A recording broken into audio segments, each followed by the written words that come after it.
A man does not fear losing a woman. He fears what he becomes after he loses a good one.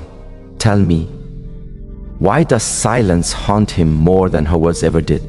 Why does success feel empty when there is no one left to share it with? Why does his strength weaken only after he thought he was strong enough to walk away? A good woman does not leave scars on the body. She leaves mirrors in the mind. So ask yourself, what does a man truly fear after he hurts a woman who loved him with sincerity? Today I will reveal the 6 deepest fears that awaken in a man after he wounds a good woman, not from emotion, but from wisdom. If you understand these fears, you will understand regret, masculinity, discipline, and consequence at the deepest level. And I promise you this, by the end of this teaching, you will no longer see heartbreak as weakness. You will see it as a teacher that exposes the truth of a man's character. This wisdom will guide every word that follows. 1. A good woman represents peace, not pleasure. There is a misunderstanding that a good woman exists to bring excitement, to bring passion, to bring a fleeting warmth that satisfies desire. This is not true. She is not a storm to be chased or a fire to be tamed. A good woman represents peace. Notice this carefully. Peace. Not the loud moments, not the dramatic gestures, not the bursts of emotion that fade in an hour. Peace. She carries a stillness that anchors a man in himself. She does not demand him to perform. She does not require him to prove his worth through battles of pride or endless validation. When a man encounters this peace, he is tested, not by her words, but by the reflection of himself. Her calm presence exposes the storms inside him: impatience, impulsiveness, ego, fear. She does not punish, she mirrors. And for the first time, a man realizes how far he has strayed from the stillness he so desperately craves. Pleasure is loud, peace is quiet. And when he confuses the two, when he believes excitement equals value, he begins to take her for granted. A good woman's value is invisible until it is lost. He does not notice her power when she is present. He only notices the absence of chaos. She is not a prize to be won. She is the soil in which a man's growth roots itself.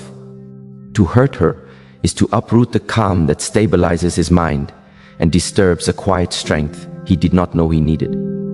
He believes he is strong, but strength is not loud. It is quiet. It is the ability to remain grounded when everything around you pulls at your attention, your ego, your desires. Peace is underrated, and yet it is priceless. A man fears losing her, not because he cannot find another woman, but because he cannot recreate the peace she brought into the rhythm of his life.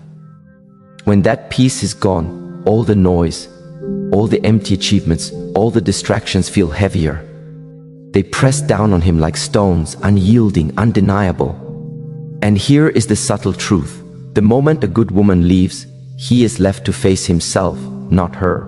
He is left to wrestle with silence that refuses to lie, with mornings that no longer bring warmth, with nights that remind him that peace was never about her. It was about the balance she maintained in him. It is in this recognition that fear is born, a slow, creeping fear that starts in the gut and travels to the chest, a fear that cannot be shaken by ambition, money, or fleeting pleasures. Because he knows that the calm he once took for granted is no longer there, and he is not the man he thought he was. And in this quiet awakening, he begins to see why pleasure alone is hollow. 2. Hurting her breaks a man's inner stability. A man's stability is not built on wealth. It is not built on recognition.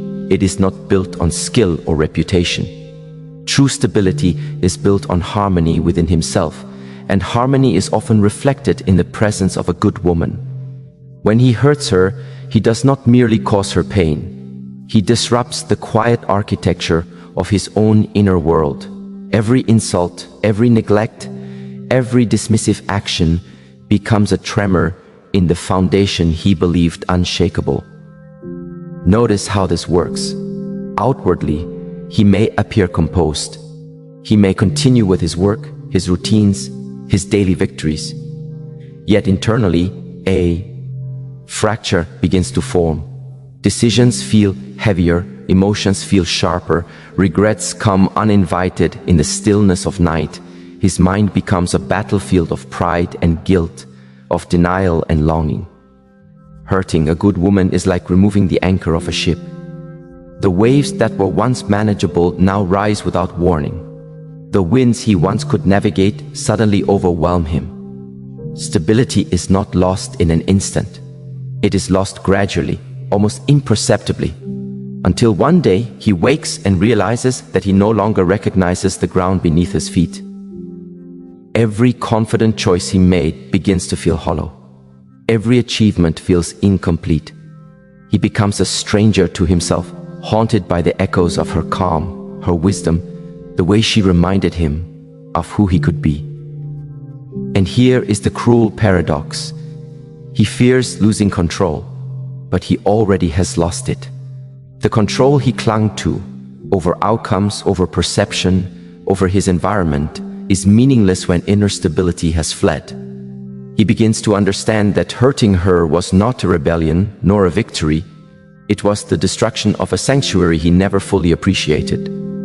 And so he fears peace, not because he fears her, but because he fears the void she leaves, the void that exposes every weakness he ignored, every lapse of judgment he excused, every failure to honor the rare presence of goodness in his life. And in the shadows of this fear, he begins to ask himself, what kind of man is he really? 3. The first fear, realizing his ego chose wrong. A man's ego is his constant companion. It whispers to him in moments of triumph and in moments of doubt. It assures him that he is clever, that he is strong, that he is always right. But when he hurts a good woman, the ego faces its first true reckoning. Realizing he chose wrong is more than a mistake. It is a shattering. It is the quiet, unrelenting knowledge that he allowed arrogance to outweigh wisdom, that pride overruled gratitude, that impatience blinded him to the value of what he held in his hands. The ego resists this truth at first. It fights, it justifies. It creates stories of entitlement, of misunderstanding, of her supposed imperfections. But deep down, a whisper persists, growing louder with every moment of solitude. I chose wrong. I lost what I cannot replace. This fear is silent but potent. It does not shout in the marketplace. It whispers in the corridors of the mind. It surfaces in laughter that feels hollow, in nights that stretch too long, in reflections that pierce through pretense. A man begins to see the consequences of choices made with ego, and they are not abstract. They are lived, palpable, and irreversible. Ego tells him he can find another. Wisdom shows him the emptiness of that belief. Pleasure can be replicated, peace cannot. Respect can be commanded, love cannot. Stability can be simulated, harmony cannot. And in realizing this, a man trembles, not because he fears her leaving, but because he fears what he has become in the process of loss. In her, every story he tells himself, every mask he wears, every achievement he celebrates, is now measured against the truth he cannot escape. And the first fear settles deeply, like a shadow he cannot shake. He chose wrong, and there is no undoing it. This is where regret begins its quiet, patient work. It does not scream, it does not demand attention, but it shapes every thought, every choice, every breath he takes. The ego that once demanded obedience now bows silently to wisdom it never sought. And here, at the edge of recognition, he begins to wonder, what else did his ego blind him to? What other truths has he ignored that now, in the absence of peace, stand exposed? The answer waits just beyond the next step, the next understanding, the next awakening. 4. He fears silence because silence reflects truth. Silence is not empty. Silence speaks. In the absence of words, the mind becomes a mirror, and the mirror is relentless. A man fears silence because it does not lie. It does not flatter. It does not allow excuses. It reveals the truth he has avoided, the choices he has ignored, the failures he has masked with distraction. When she leaves, the noise of the world cannot drown him anymore. The laughter of friends, the clamor of work, the chatter of distraction, none of it can fill the hollow that her presence once softened. In silence, he meets himself, and he realizes that for all his ambition, for all his pride, he is smaller, weaker, and less complete than he believed. Silence does not forgive. It does not sugarcoat reality. In its quiet, a man hears the echoes of her voice in memory, the absence of warmth in her gaze, the weight of trust he broke. Every unspoken question she left behind grows louder in the stillness, and he finds that silence, rather than absence, carries the heaviest burden. The fear of silence is not fear of being alone. It is fear of truth. It is the fear that he will see himself clearly, without excuses, without distractions, without pride to shield him. It is the fear that he will finally understand what he lost, why he lost it, and that no amount of action will return it. And in this quiet confrontation, he begins to feel the seeds of awareness, bitter and sharp. The ego quivers. The illusions crumble. He learns slowly, painfully, that noise had always been a shield, and she had been the quiet that revealed his reality. And this revelation, this unflinching reflection, leads him to the next fear. The realization that some consequences are permanent, and some losses cannot be undone. 5. Loss awakens the fear of irreversible consequences. There is a moment when a man understands that some doors once closed cannot be reopened. Some words once spoken cannot be unspoken. Some actions once taken cannot be undone. This is the moment when loss becomes irreversible. Hurting a good woman is not just about what she feels in the moment. It is about the chain of consequences that ripple outward, touching every part of his life. Relationships strain, opportunities dim, trust erodes, and within himself a quiet despair grows. A fear that he will never again experience the harmony he once took for granted. Irreversibility is terrifying because it cannot be controlled. It cannot be negotiated, bargained with, or reasoned away. It is absolute. And a man, when faced with this truth, feels the weight of his ego's mistakes like never before. The irony is cruel. He thought that power, charm, or will could solve any problem.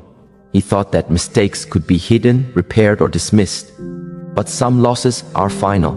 Some windows close quietly, silently, and when they do, the world is never the same.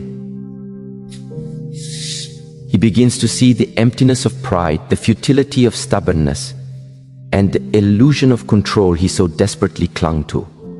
Every ambition, every plan, every measure of success feels diminished when stacked against what has been lost forever. The fear of irreversible consequences is not just about regret.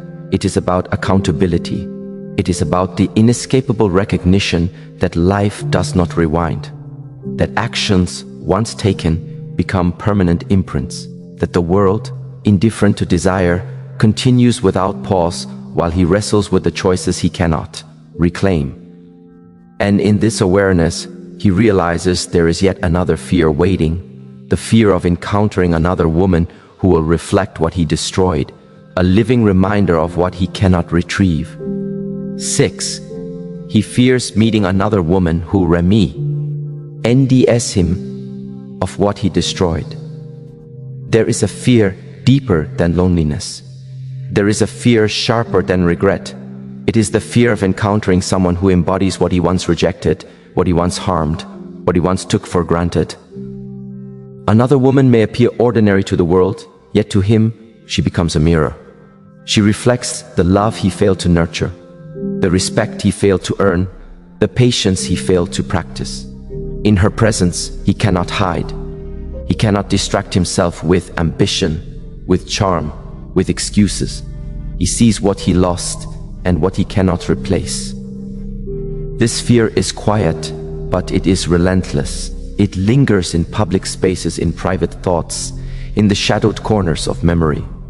It haunts him when he thinks he has moved on, when he believes he has healed, when he believes his mistakes are buried. She is a living reminder, subtle, inescapable, undeniable. He fears the confrontation not because of her power, not because of her words, not because of the judgment of others. He fears the confrontation because she reminds him of the truth he avoids, the truth that he hurt something sacred, and that some losses, no matter how much time passes, remain irreplaceable. And in this fear, he begins to understand the weight of responsibility, the necessity of wisdom, the cost of ego unchecked. He sees that no pleasure can substitute for the quiet value of what was real, and no distraction can mask the emptiness that grows when what is precious is destroyed. And this realization opens the door to understanding the deeper fear yet to come, the awareness that a good woman amplifies a man's potential, and losing her is to shrink in the shadow of what he could have become. 7. A good woman amplifies a man's potential, losing her shrinks it. A good woman is not merely a companion. She is a reflection of the man he can become, a mirror of his highest potential. Her presence nurtures discipline, courage, patience, and clarity. She does not inflate ego, she challenges it. She does not reward laziness, she inspires action. She does not chase him for what he can offer, she draws out what he has within himself, what he may have forgotten existed. When a man is with her, he feels expansive. Every decision feels lighter because he is aligned, not with external validation, but with his own inner growth. He is pushed to rise, not by force, but by quiet influence. And this influence is subtle, almost invisible, until it is gone. Losing her is not just losing love. Losing her is losing a catalyst for becoming more than he believed possible. Without her, potential shrinks. Motivation becomes harder to find. Decisions feel heavier. He discovers that the strength he once thought inherent was in fact supported silently by the wisdom, patience, and encouragement she offered. There is a profound emptiness in realizing that someone was elevating you without asking, without control, without demand. And now that elevation is gone, and he is left to stand alone on the ground he once soared above. He is no longer reflected in her faith, and so he questions himself, was I ever truly capable, or was it only her presence that made me feel so? This is the subtle terror of losing a good woman. Not that life becomes impossible, but that life feels smaller. Not that the world ceases to move, but that he no longer moves with the same grace, the same clarity, the same quiet power. And in this recognition, the man begins to fear something else, the hollowness of accomplishments without fulfillment, because potential untapped is a heavy burden, and achievement without depth is hollow. 8. Regret grows when success arrives, but fulfillment does not. A man often believes that success will heal his pain. He imagines that wealth, power, recognition, or accolades will fill the void left behind. He convinces himself that new opportunities, new adventures, new experiences will replace what he lost. But he discovers that success without fulfillment is an empty echo. Fulfillment is not external. It is not measured in numbers, titles, or applause. Fulfillment is the alignment of action, character, and heart. A good woman cultivates this alignment quietly, persistently. She does not demand spectacle, she cultivates substance. And when she is gone, the man experiences the hollowness of every achievement that lacks depth.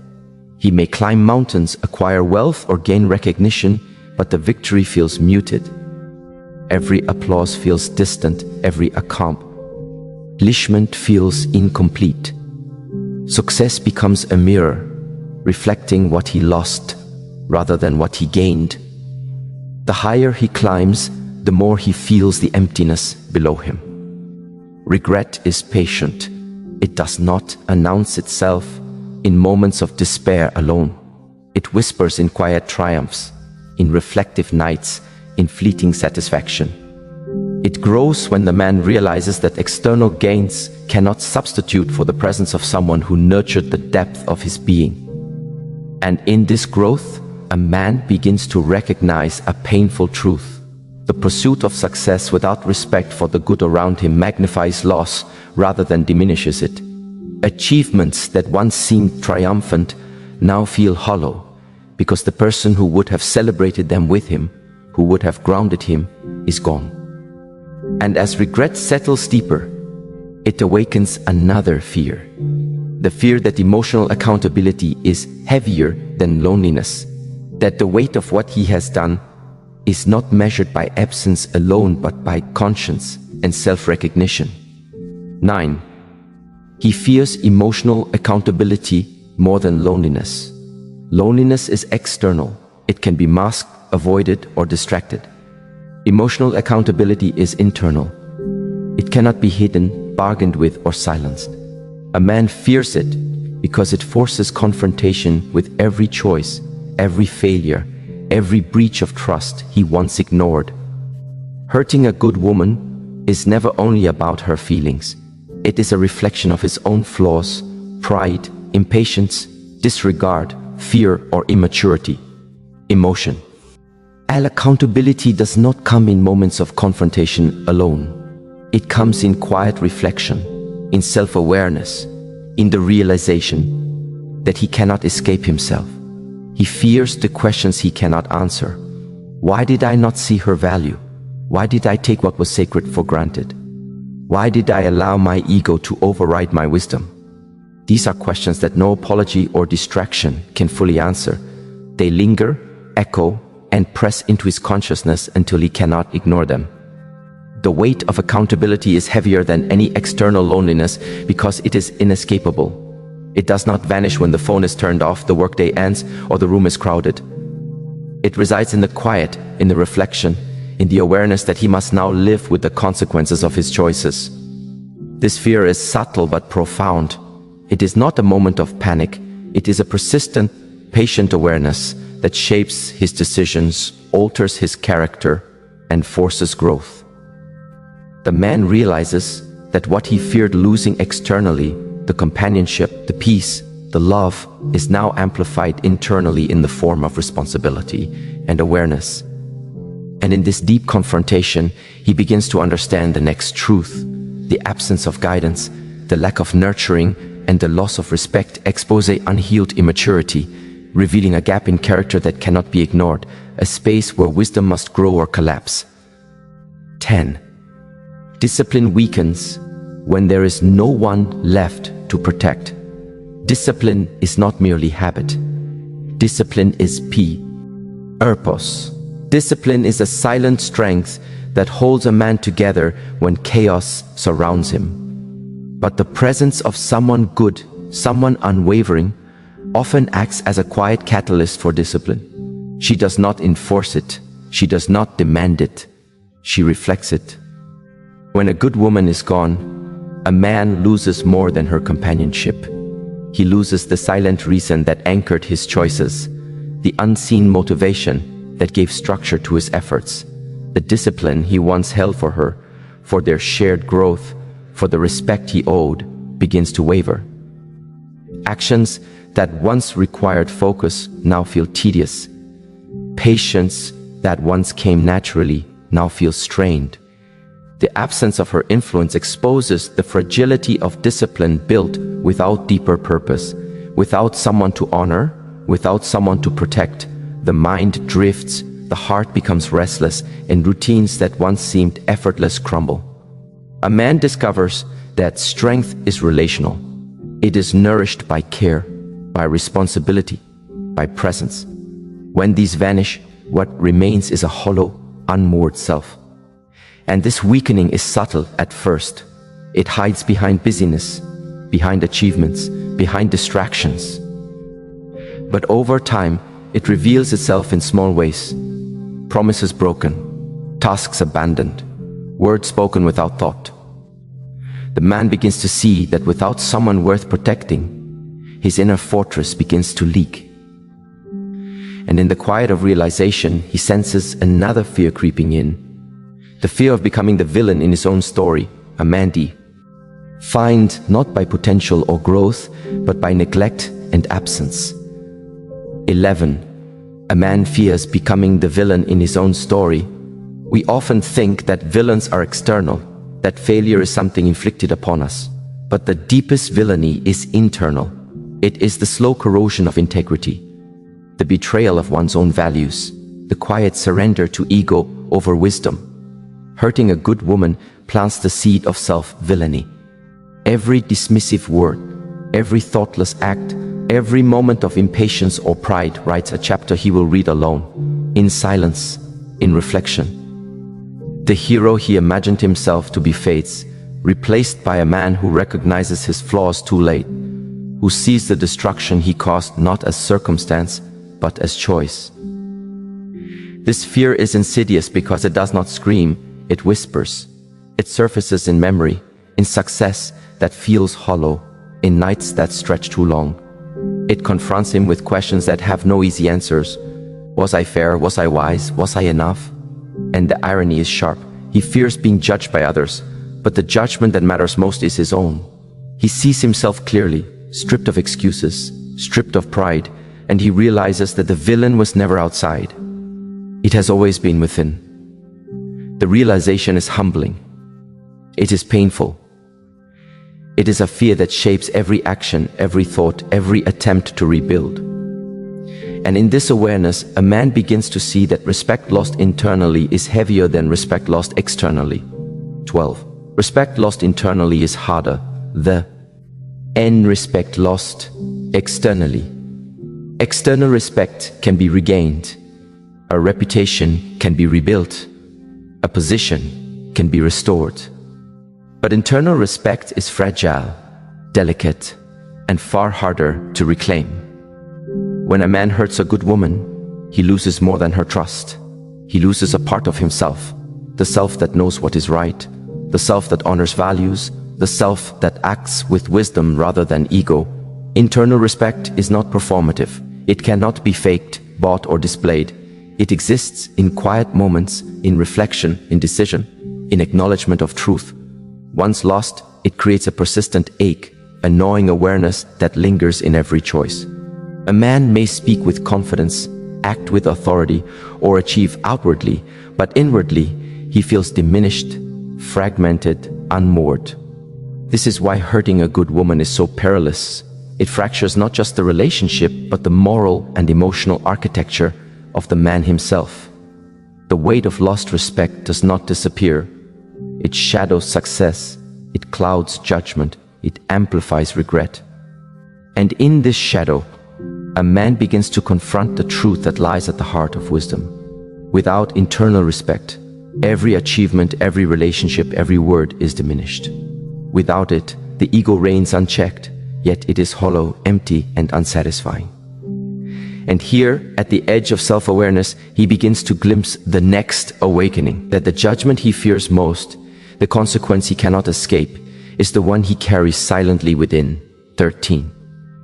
He fears that his future self will judge his past self. Time is a mirror that spares no one. Every choice made, every word spoken, every action taken remains recorded in the quiet chambers of memory. A man fears his future self more than any external critic, because that future self carries clarity, wisdom, and truth that cannot be silenced. When he hurts a good woman, he knows that the actions of today will return to him in reflection. He may escape consequences in the external world, but the self he will become, the wiser, quieter, more discerning self, will look back with unwavering judgment. It will see the gaps between intention and action, between pride and humility, between ego and wisdom. This fear is profound because it transcends time. He cannot negotiate with it. He cannot excuse it. He cannot distract it with achievements or diversions. His future self will arrive, patient, observant, and unyielding, and in its gaze, he must answer for the man he allowed himself to be. And here is the subtle terror. A man fears that he will not recognize himself when that reflection comes. He fears that the one who walks in wisdom will look upon the one who acted carelessly and see only regret, selfishness, and wasted potential, The weight of this fear is a teacher. It begins to crack open the walls he built around ego, pride, and distraction. It invites reflection, humility, and the subtle understanding that every moment of choice matters. And this awareness leads him to the next truth: that a good woman's absence exposes unhealed immaturity, revealing the gaps in character he once ignored and now cannot avoid. 14.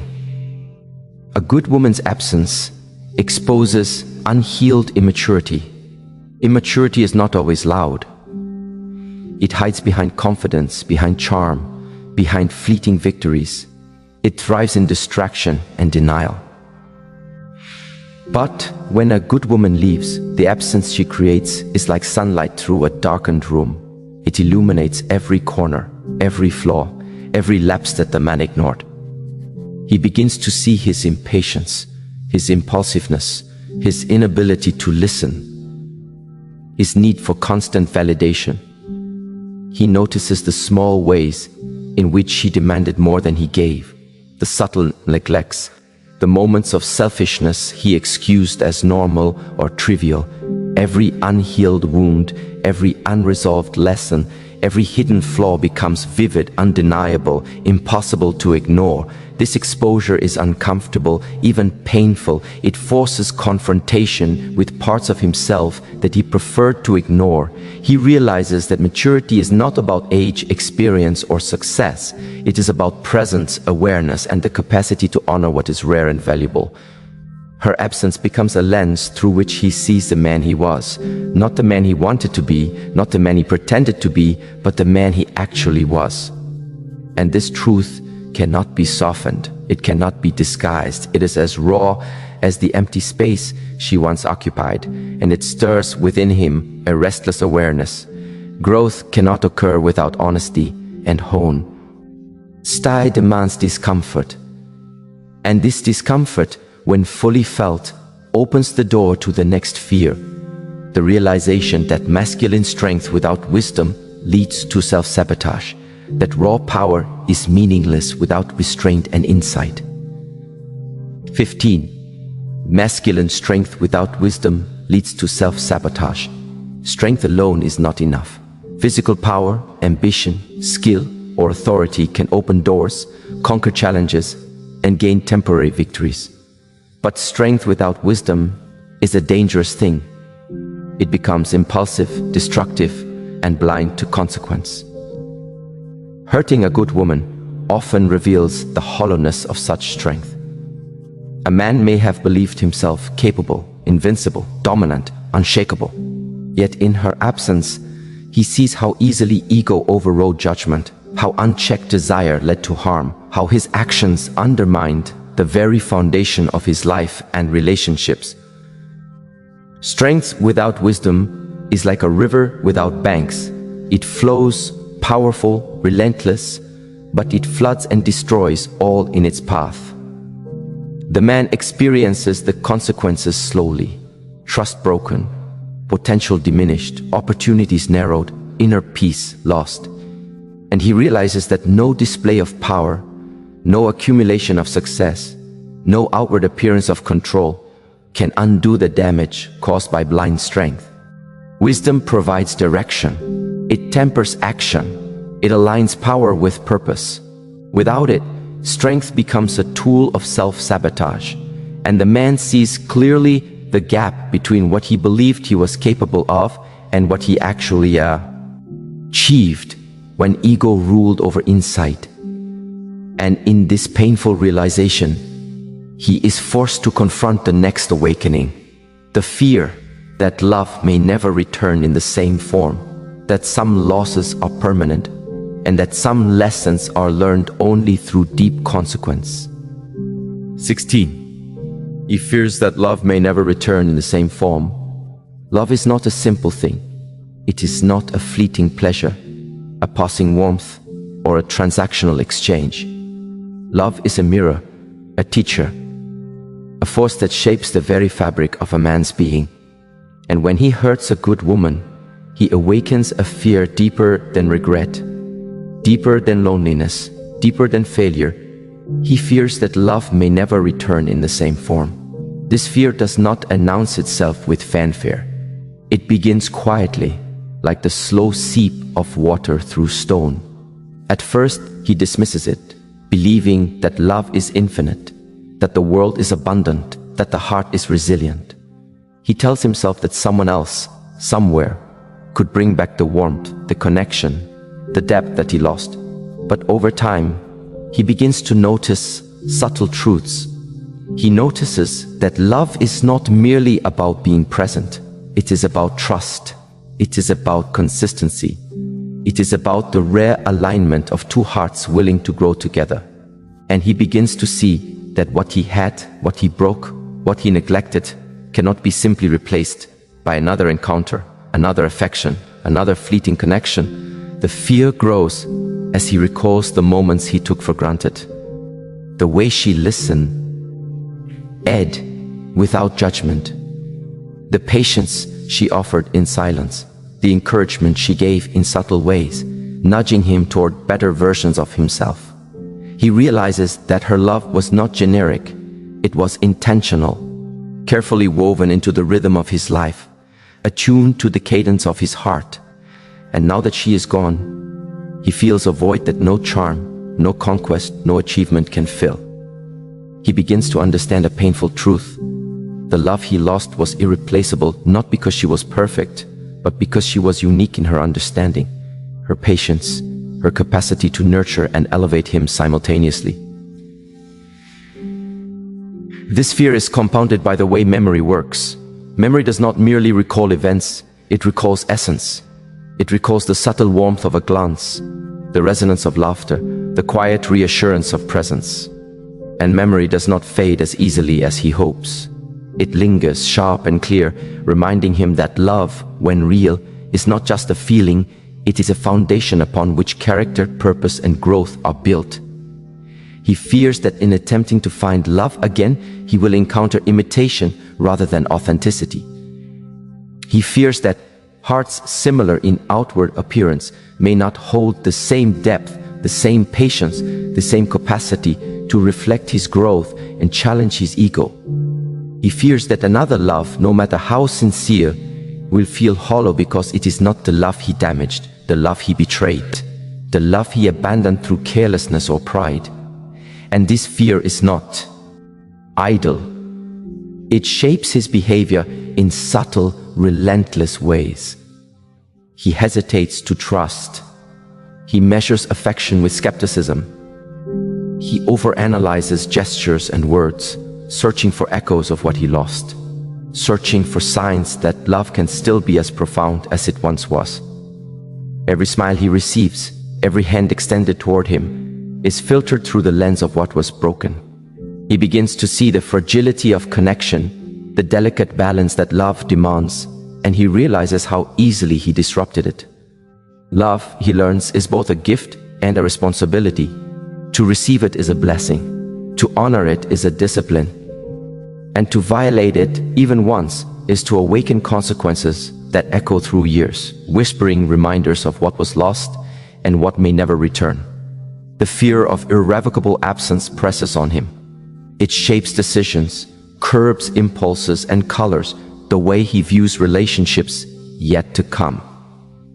He begins to understand that love is not about possession. It is about resonance. It is about two beings moving in harmony, each amplifying the potential of the other while respecting the boundaries of individuality. And when that resonance is broken, when trust is violated, when patience is exhausted, the possibility of return is forever altered. Love may return in forms, but it will never return identical. It will carry the weight of history, the traces of absence, the subtle scars of choices made without wisdom. This realization stirs an inner reckoning. He questions not only the possibility of love's return, but also the man he must become to honor it. He sees that love demands growth, that it demands accountability, that it demands humility, and he fears, in the quiet of reflection, that if he fails to transform, if he fails to learn, if he fails to understand, he may never encounter love in its full, unbroken, resonant form again. The fear deepens when he considers the subtle interplay of timing and alignment. Love does not exist in isolation. It thrives in moments, in readiness, in mutual presence. And he sees that by losing a good woman, he has disrupted the timing, shifted the alignment, and perhaps closed doors that will never reopen in the same way. He fears that even if he finds connection again, it may lack the depth, the patience, the transformative power that shaped his life when she was there. This fear is also a teacher. It forces him to confront choices, to measure actions, to recognize patterns of ego, impatience, and neglect. It demands that he cultivate patience, self-awareness, and emotional intelligence if he ever hopes to restore love, even in a different form. It shows him that love is not passive. It is earned, nurtured, and preserved through integrity, attention, and respect. And in the quiet reflection of this fear, he begins to see another truth. The man who hurt her may never reclaim the simplicity of love as it once existed. The past cannot be reversed. The flow of time cannot be undone. And yet, the possibility of transformation remains. Love, though altered, can return, but only if he grows, only if he evolves, only if he becomes the man capable of sustaining it, the man capable of honoring what was once broken. And in this recognition, the mind begins to wander into a deeper understanding that fear of love's absence is intertwined with fear of himself, fear of what he has become, and fear of the consequences that linger silently in every choice. And this brings him to the edge of the next awakening. The realization that growth delayed by ego becomes suffering prolonged, that every moment wasted in ignorance multiplies the weight of regret, and that the journey toward redemption is both urgent and deeply internal. The fear that love may never return in the same form is thus not merely a fear of absence. It is a fear of consequence, a fear of accountability, a fear of lost potential, and a fear of the man he must confront in silence. It is the quiet pressure that reshapes character, the subtle force that awakens reflection, and the persistent reminder that life does not forgive carelessness lightly. And as this fear lingers, echoing in thought, it beckons him forward into the next truth, where ego, consequence, and wisdom collide, and where suffering itself becomes the teacher of the deepest lessons yet to come. 17. Growth delayed by ego becomes suffering prolonged. There's a subtle danger in ego. It whispers, softly at first, convincing a man that he knows better, that he is right, that he can navigate life without reflection. It disguises arrogance as confidence, impatience as decisiveness, impulsiveness as freedom. And in the presence of a good woman, this ego can remain dormant, unnoticed, tolerated even. But the moment he hurts her, the ego becomes a magnifying lens. And every flaw, every lapse, every unhealed wound comes into sharp focus. Growth is meant to be a gradual, conscious process. It is cultivated through awareness, humility, patience, and the careful alignment of action with wisdom. But when ego dominates, growth is delayed.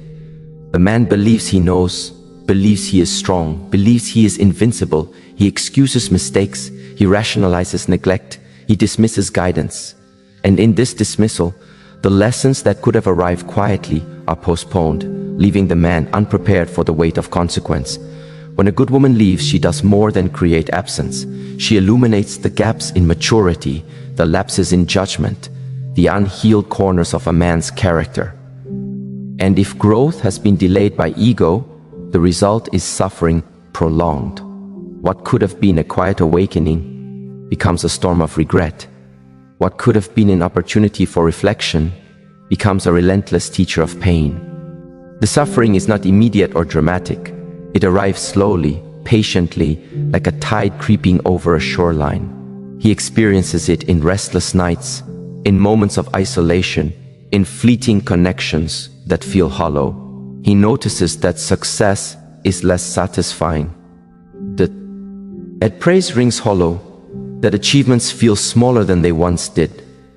The emptiness is not external, it is internal, rooted in the ego that refused to yield to awareness, that postponed wisdom in favor of pride.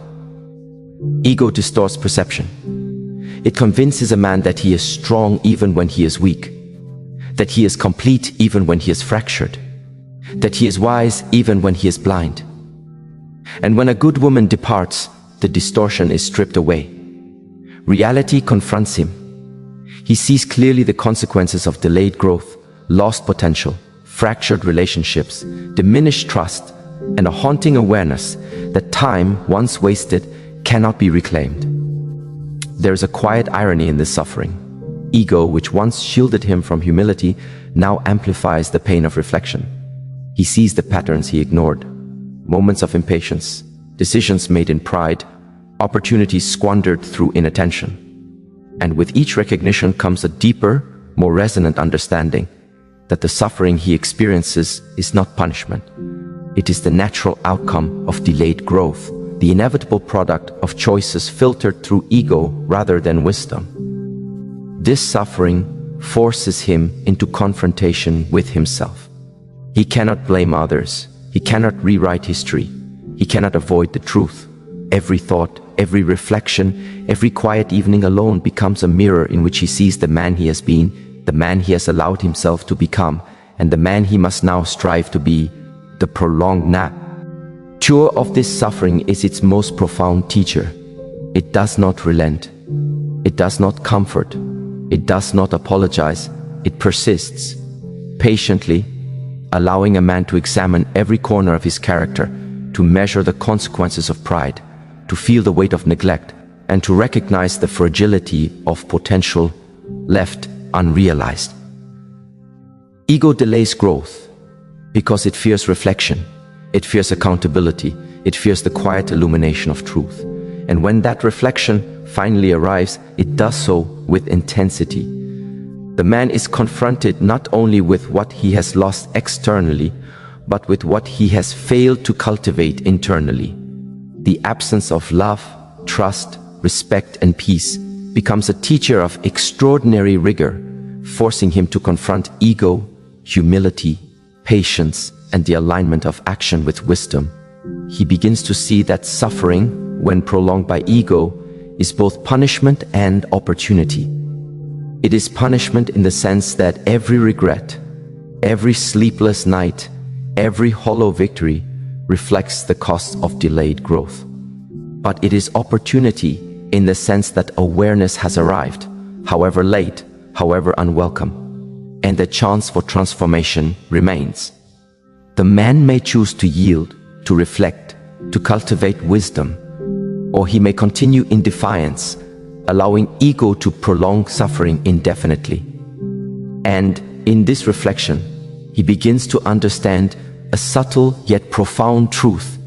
Suffering itself is not the enemy. It is the messenger. It is the persistent reminder that ego without humility leads to stagnation, that strength without wisdom leads to harm, that potential without reflection leads to regret. Suffering prolonged is simply growth deferred, echoing through every moment of daily life until the lesson is absorbed. The man notices the slow erosion of illusions, that he was untouchable, that he was always right, that he could act without consequence. Each illusion falls away, leaving only the stark clarity of truth. The clarity is uncomfortable, disorienting, and unavoidable. It demands introspection, patience, and deliberate effort. It is in this space, heavy with reflection, that he begins to recognize the subtle intersections of loss, love, and personal responsibility. Ego delayed growth, and now suffering prolongs awareness. But suffering also sharpens insight. It teaches him the subtle dynamics of relationships, that love is fragile, that respect is earned, that trust is sacred, that the alignment of action with wisdom is the true measure of strength. He begins to understand the quiet power of patience, the necessity of humility, the importance of foresight, and the unspoken responsibility of character. In prolonged suffering, he sees how the past shapes the present. He sees how neglect, pride, and impulsivity have created consequences that cannot simply be wished away. He recognizes the depth of impact a good woman had on his life, not merely in affection, but in guidance, reflection, and elevation of character. And he sees that every failure to honor her, every lapse in discipline, every moment ruled by ego, contributed to a spiral of delayed growth that now demands attention. The weight of this awareness is profound. He begins to measure time differently. He sees that every day wasted in arrogance, every choice made without reflection, every moment ignored in pride, compounds the suffering and multiplies the cost of eventual growth. The lesson is not abstract. It is lived, persistent, and deeply personal. And in the quiet rhythm of reflection, he begins to sense the next truth, that the journey of transformation, though long and difficult, is essential, that every delay, every misstep, every pain is a teacher urging him toward alignment, integrity, and wisdom. That suffering, when met consciously, becomes the vessel for profound change. The fear of prolonged suffering sharpens his awareness. It forces a man to confront ego in its rawest form, to wrestle with impulsive desires, to examine the consequences of pride, and to recognize the fragility of love, respect, and trust. And as he begins this confrontation, he realizes that the opportunity for transformation is not lost, but it demands courage, persistence, and the willingness to embrace discomfort. And in this realization, a silent understanding emerges, that the lessons learned through suffering, however delayed by ego, carry a depth that cannot be replicated by ease, indulgence, or avoidance. That every challenge, every regret, every moment of reflection, yields the architecture of a wiser, stronger, more aware self. And as the mind contemplates this, it naturally leads to the final awakening, the recognition that the ultimate fear, the culmination of all loss, regret, and reflection, is the awareness that he may never again hold the rare and transformative presence of a good woman, but that through wisdom, growth, and humility, he can become a man worthy of the love he once jeopardized. 18. The final fear, realizing too late that love was not replaceable.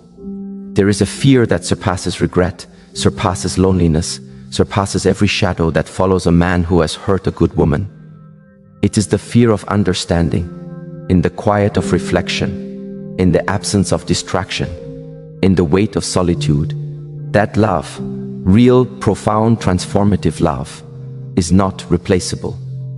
This realization arrives slowly, not as a dramatic event, but as a creeping awareness.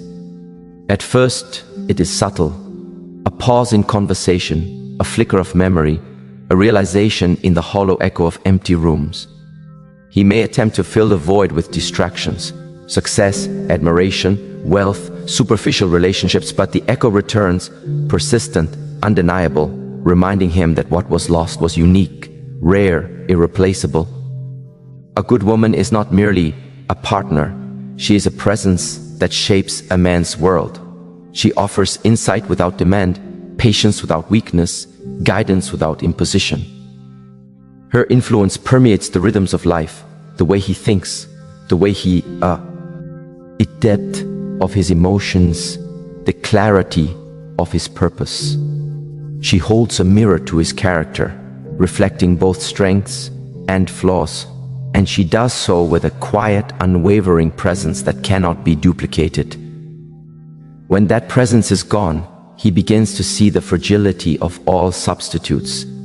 Another woman may smile, another voice may offer comfort, another hand may extend in kindness, but none carry the depth of understanding, the patience of guidance, the resonance of connection that he once had. And here lies the subtle cruelty.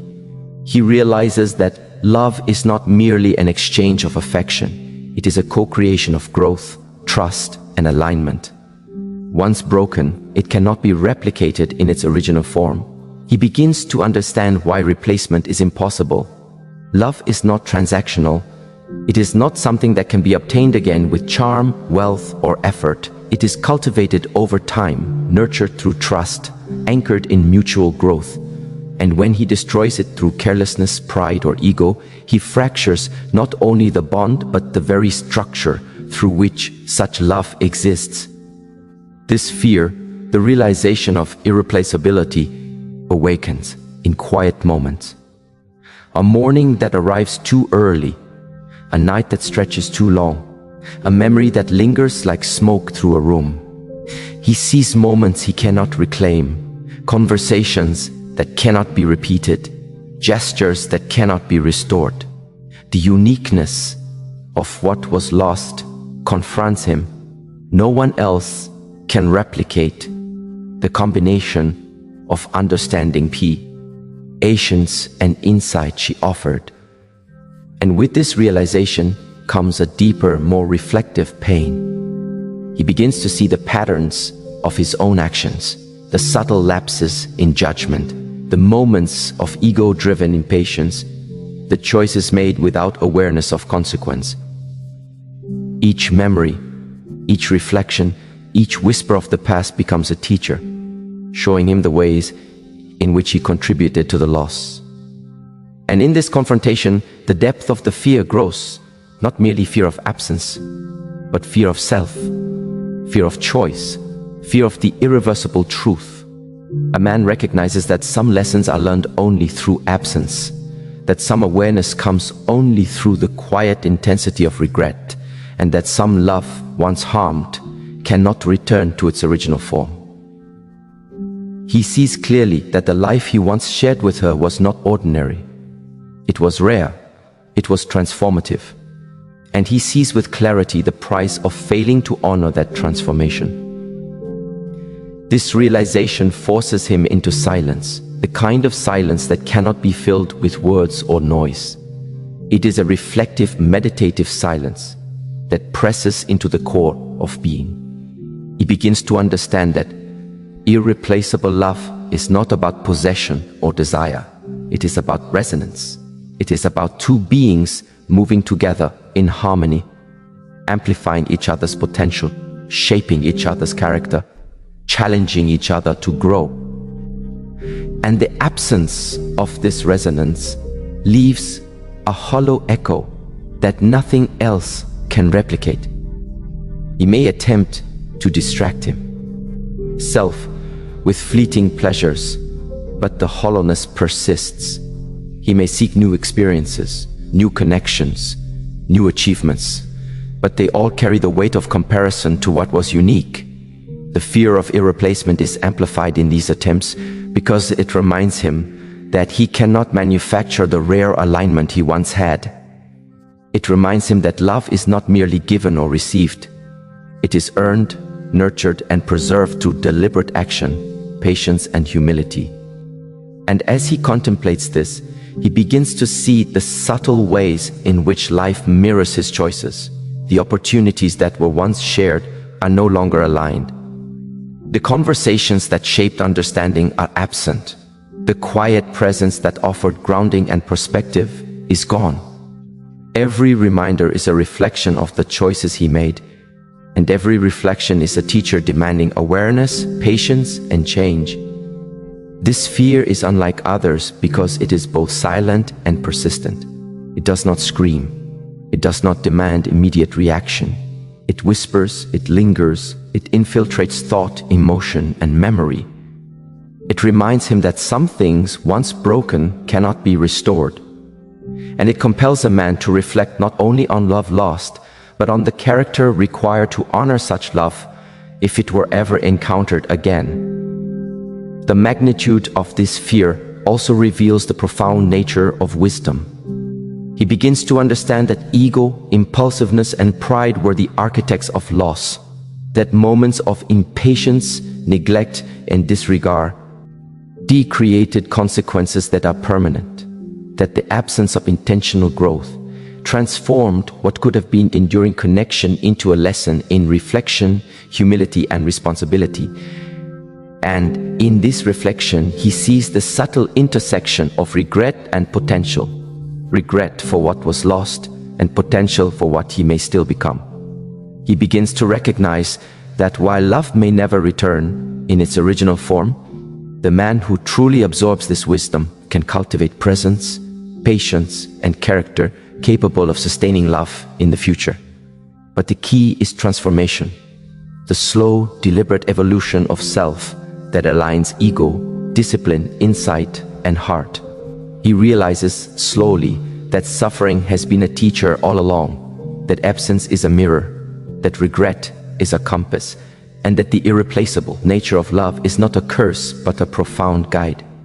He understands that the fear he carries is not just about loss.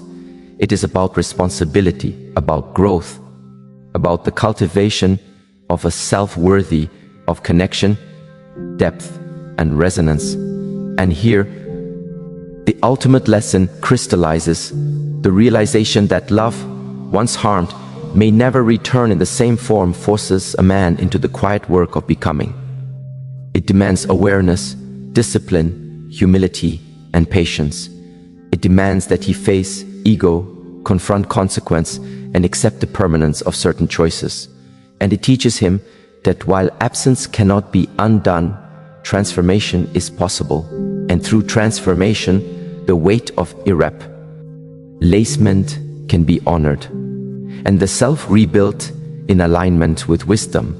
The fear of irreplaceable love becomes the final, profound awakening. It is the mirror reflecting the man he has been, the man he is, and the man he may yet become. It shows him the consequences of pride and impulsiveness. It reveals the fragility of human connection and the sacredness of trust, patience, and intentional care.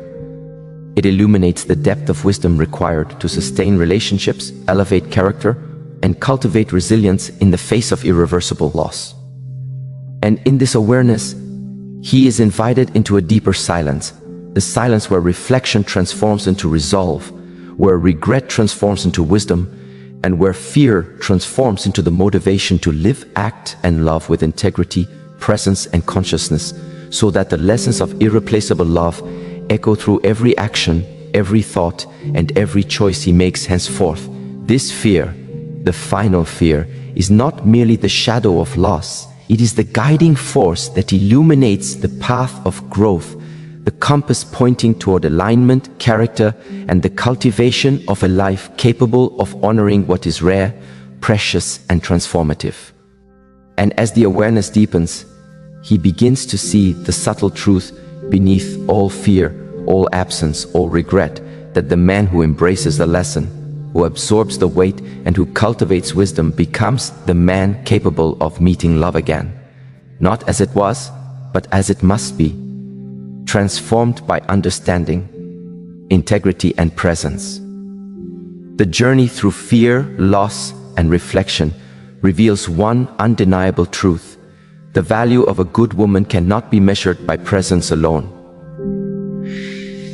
Her absence exposes the depths of ego, the fragility of discipline, the hollowness of achievement, and the gaps in character that too often remain hidden in comfort. Every fear, every regret, every moment of reflection is not punishment. It is the mirror that reveals the man within, the man capable of growth, the man capable of understanding the sacredness of love, trust, and integrity. The fears explored, the fear of silence, irreversible consequences, confronting the self, diminished potential, regret, internal accountability, and the irreplaceable nature of love, are not merely warnings. They are lessons. They are invitations to see clearly, to act consciously, and to cultivate a life that honors the rare and transformative presence of what is good, patient, and true. Love, respect, trust, and presence are not commodities to be replaced. They are forces that shape character, awaken wisdom, and demand alignment between action and heart. And when they are lost through carelessness, the consequences are profound. So is the opportunity for transformation. A man who understands these truths begins to live differently. He learns that strength without wisdom leads to self-sabotage. He sees that ego-delayed growth and suffering, prolonged, are inseparable teachers. He realizes that every choice, every moment, every word carries weight far beyond what appears in the immediate. And in the quiet of reflection, he finds the deepest insight. The love that was lost may never return as it was, but the man who absorbs the lessons, who embraces the fears, who cultivates wisdom, patience, and humility, can become the man capable of sustaining love in its truest, most profound form. The path is not easy. It is not fleeting. It requires courage, honesty, and relentless awareness. But the reward is greater than absence, deeper than regret, and more enduring than any fear. It is the alignment of self with truth, action with heart, and potential with wisdom. And with this understanding, every fear becomes a teacher, every regret becomes a mirror, and every loss becomes a call to awaken, transform, and live with integrity that echoes far beyond the moments we thought defined us. A wise man does not ask, "Can I replace her?" He asks, "Why did I fail to protect what was rare?" And this is where true masculine wisdom begins.